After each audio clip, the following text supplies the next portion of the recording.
मथुरा नगरी के आकाश रोशनी से छा गिल रहे। ओ सलोनी सांझ के फूल तोरण से घर बाहर सजाइल गल रहे। महलों के झरोखन से सुहागिन और कुंवारियां झाकत रही। नगर श्रेष्ठी ओटे पे खड़ा होके वंदन करत रहन, काहे कि सामने से आवे वाला रथ में 4 श्रेष्ठ अश्व जुतल रहे।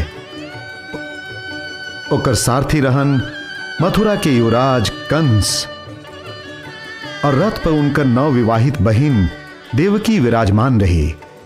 उनका साथ में गोकुल के नंद राजा के बहनोई और यशोदा के भाई वासुदेव विराजमान रहन। मथुरा के राजा उग्रसेन के कन्या के ई विवाह के प्रजा उत्सव मनावत रहन।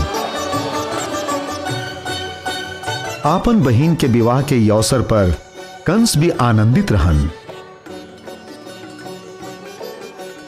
पर बिजुली कौंधे पे उनकर प्रसन्न मुद्रा चिंतित हो गए।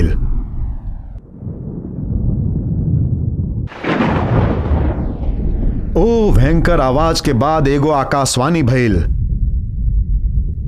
भगवान भक्त और साधु संतों के पीड़ा पहुंचावे वाला दुष्ट कंस, का तोरा ऐसा लागत रहे कि तुहार अत्याचार के खिलाफ केहू आवाज ना उठाई? बाकी तुहार मृत्यु तोरे ही घर में जन्म ली। देवकी के पुत्र ही तोहरा की हम लोग पहुंचाई। तुहार दिन अब भर गइल बा।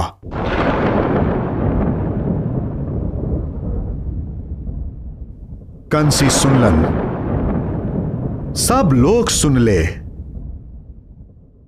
वो भयानक आवाज शांत माहौल में गूंजत रहे। हाथ में तलवार लेके कंस देवकी के तरफ भागल। बहिन के प्राण लेबे के खातिर तलवार उठा लेलस।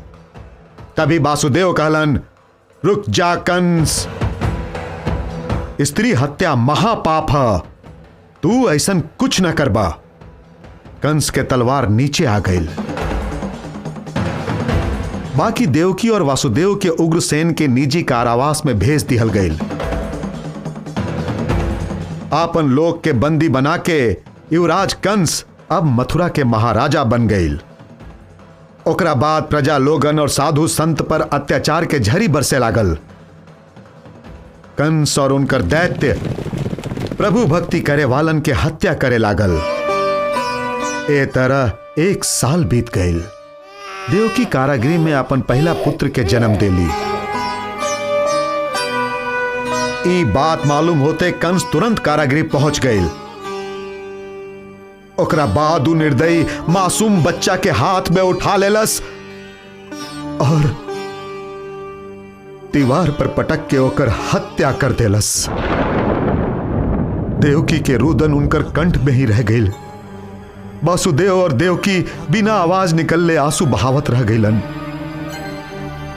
यही तरह कंस एक के बाद एक सब बचवन के हत्या करत गईल। अब देवकी अपन 8वीं संतान के प्रतीक्षा करत रही।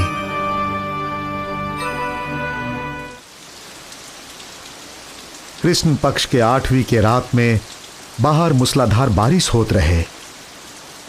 कारागृह के पहरेदार सूतल रहन। मध्य रात्रि के समय देवकी एगो सुंदर बालक के जन्म दिली। उनकर तेज से कारागृह में उजियारा छा गई।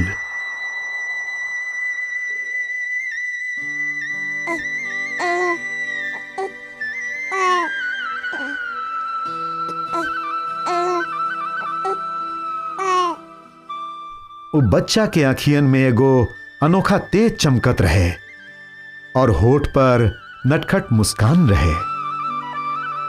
वो बच्चा के देख के दोनों की आंख भर गई। नहीं, वासुदेव के मुंह से निकल गई, नहीं देवकी, हमनी के बच्चा के बचावे के चाही, एकरा के बचावे के ही चाही। कुछ भी हो जाए ये बच्चा के जीवित रखे के ही पड़ी। हे परमेश्वर, हे लक्ष्मी नारायण, अब तू ही रास्ता दिखावा।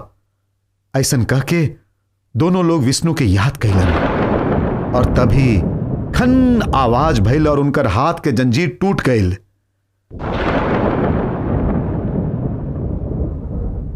कारागृह के द्वार अपने आप खुल गए।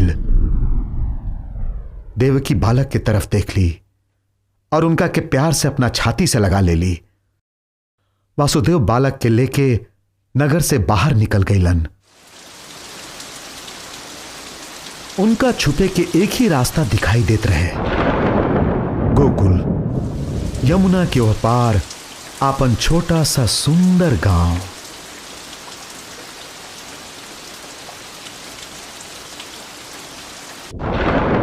उनकर पैर तेजी से बढ़े लागल। अब वो यमुना किनारे पहुंच गईलन। यमुना किनारे पूजा में काम आवे वाला बांस के टोकरी दिखाई दिहल। एगो टोकरी में वो बच्चा के सुता देलन और टोकरी के अपन माथा पे रख लेलन। यमुना में आयल बाढ़ के पानी में वो अपन पैर रखलन और तैर के ऊपर जाए लगलन।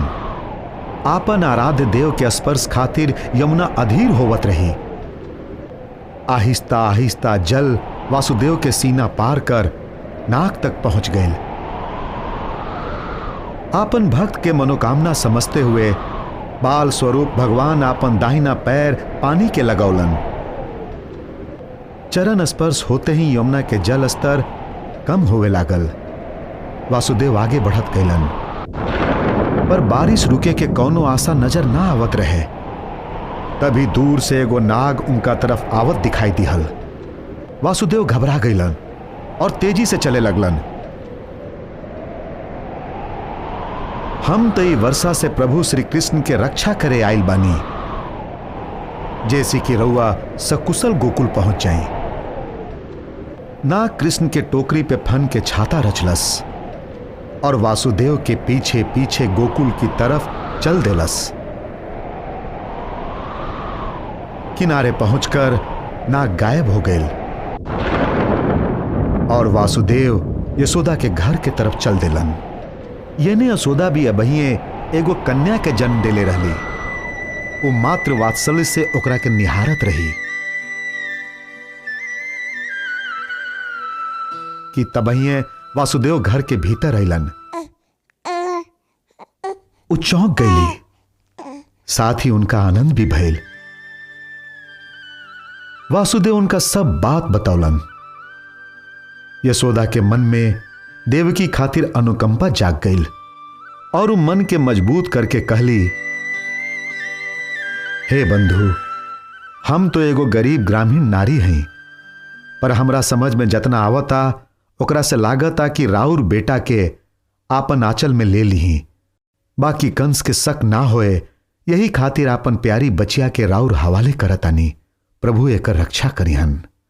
ऐसन कह के यशोदा टोकरी में सुतल बाल कृष्ण के आपन गोद में ले ली और आपन पुत्री के वासुदेव के टोकरी में रख देली। वासुदेव के आंख भर आइल और वो तुरंत मथुरा के तरफ चल देलन।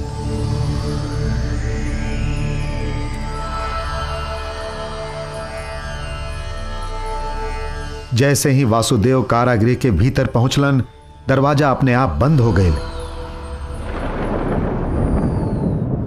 वो जैसे ही देवकी के पास पहुंचलन, जंजीर अपने आप बंद गई।